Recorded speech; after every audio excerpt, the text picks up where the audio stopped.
you don't want those people over there to call the shots in Europe in the future, then you have to take Europe in another direction.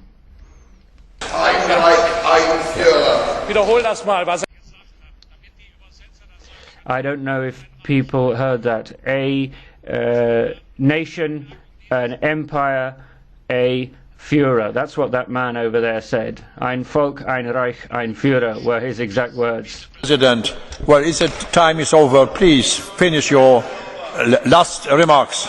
Last remarks. Herr Präsident. Yeah. Yeah. Herr Präsident. Mr. President, I won't be long. When a man like that traipses through this chamber chanting Ein Volk, ein Reich, ein Führer, there were people in Germany who said that, and I fight that spirit in everything I do, but I'm not sure he does.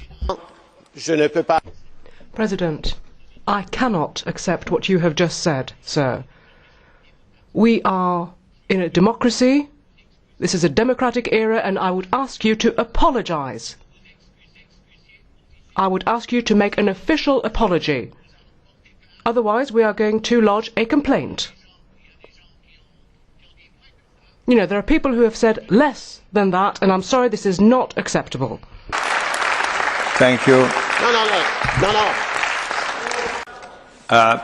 Dear colleagues, we must go ahead. I will moment. I will take it into account. I will take it into account. I will read you. I will take it into account. The President shall call to order any member who disrupts the smooth conduct of the proceedings or whose conduct fails to comply with the relevant provisions of Rule 9. So I will ask you, colleague, to apologise to the Chamber. The views expressed by Herr Schulz meet the case. He is an undemocratic fascist.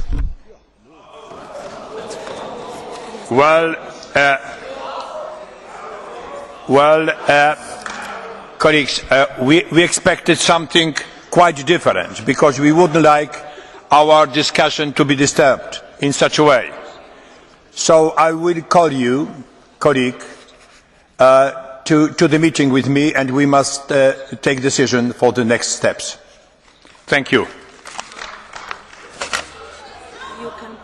Sorry. Sorry?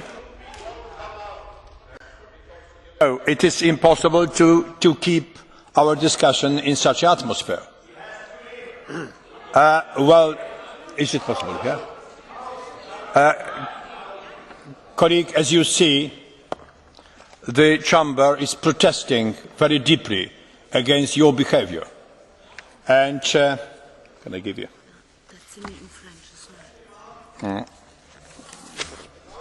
So it is Article number 152, point number 3. I will read it. I will read it in my mother tongue. W przypadku zakłócania porządku lub kolejnego naruszenia. In the case of business being disrupted by a member, the member can be deprived of the floor and removed from the chamber. Should the disturbance continue, if a further offence is committed, the offender may be denied the right to speak and be excluded from the chamber. The Secretary-General shall without delay see to it that disciplinary measures are carried out with the assistance of the ushers and, if necessary, of Parliament's security service. As you know, most of the members in the chamber cannot accept your behaviour. I would therefore ask you to leave the chamber at this point.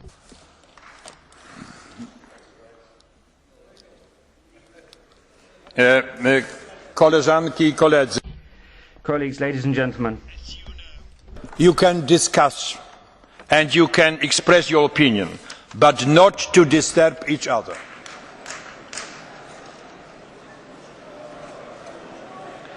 No.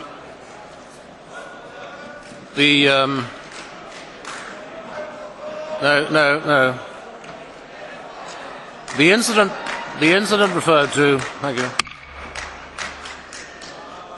The incident referred to was a protest by Mr. Bloom, in which he made wartime allusions of Mr. Schulz, and the President said this was unacceptable and invited Mr. Bloom to apologise.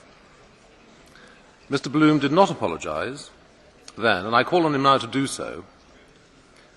And if he does not do so, he must leave the chamber. Mr. Bloom.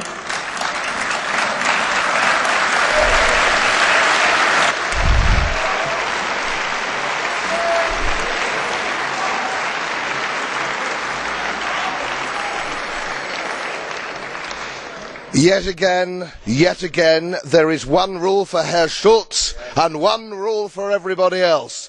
This is a disgrace. I have been re-elected to vote in this chamber by the people of Yorkshire, your own constituency I might add, with a democratic mandate which you do not enjoy, Mr. President, yourself, because you switched parties and they voted for the Conservatives. I have no intention of apologising. I have no intention of leaving this chamber. You must have me escorted out, sir.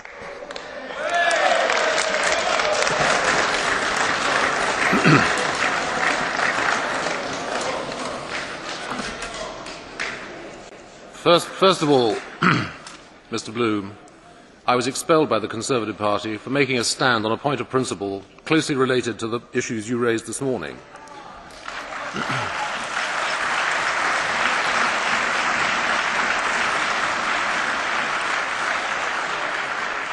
Secondly, you have not apologised for language which is wholly inappropriate to the European Parliament, and I ask you to leave.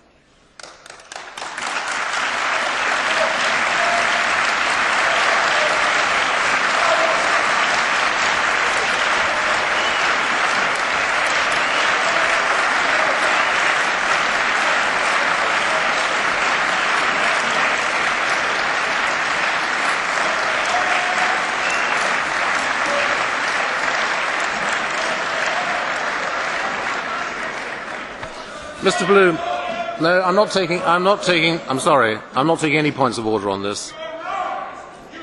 No. If I have a proposal to make. I can ask the security services to remove Mr. Bloom, but I intend to put it to the vote. Is it the wish of the House that Mr. Bloom should leave? Those in favour, please raise your hands.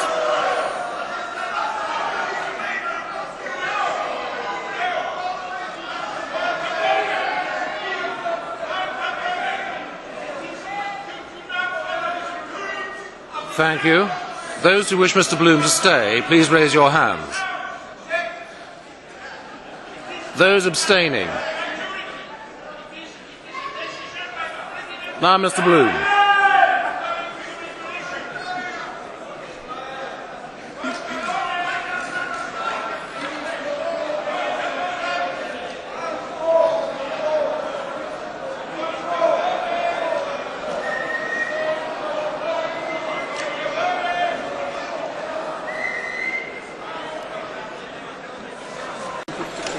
I will accept one statement from Mr. Farage, the group leader of this group. Mr. President, the reason for the anger and the noise is because we are not actually applying the rules of this place evenly. Mr. Schulz has repeatedly thrown insults, not just at me, but at many members of this House. He said that the Eurosceptics, the no voters, opened the door to fascism. We have had Danny Cohn-Bendit calling us mentally ill.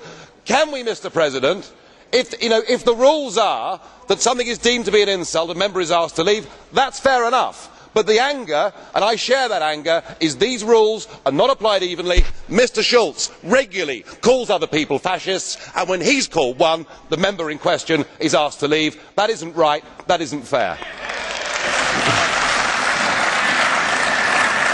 The House wants Mr. Bloom to leave. That is its expression. If he does not do so, people will infer from that his attitude towards the democratic process.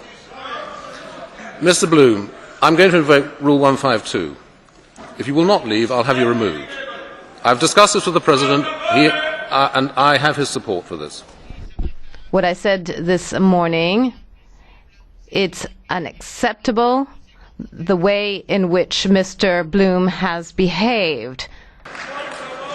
Under Rule 1524, I regret that this incident is obstructing the good business of the House. I therefore intend to suspend the sitting for 5 minutes. The sitting is... You didn't frankly have the balls to put country before party.